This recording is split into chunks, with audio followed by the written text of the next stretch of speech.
ఇవాళ రాష్ట్రంలో రైతులు చచ్చిపోతున్నారు, నిరుద్యోగ యువకులు ఉద్యోగాలు లేక ఆత్మహత్యలు చేసుకుంటున్నారు. దళితులు గిరిజనుల గురించి చెప్పాల్సిన అవసరం లేదు.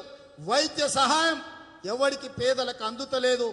ఇట్లాంటి విపత్కరమైన పరిస్థితుల్లో కాంగ్రెస్ శ్రేణులకు నాయకులకు నేను పిలిపిస్తున్నా, మనకుండే చిన్న చిన్న సమస్యల కంటే ప్రజలు ఎదుర్కొంటున్న సమస్యలు చాలా పెద్దవి, ప్రమాదకరమైనవి. కాబట్టి ప్రజలకు అండగా నిలబడాల్సిన సమయం వచ్చింది.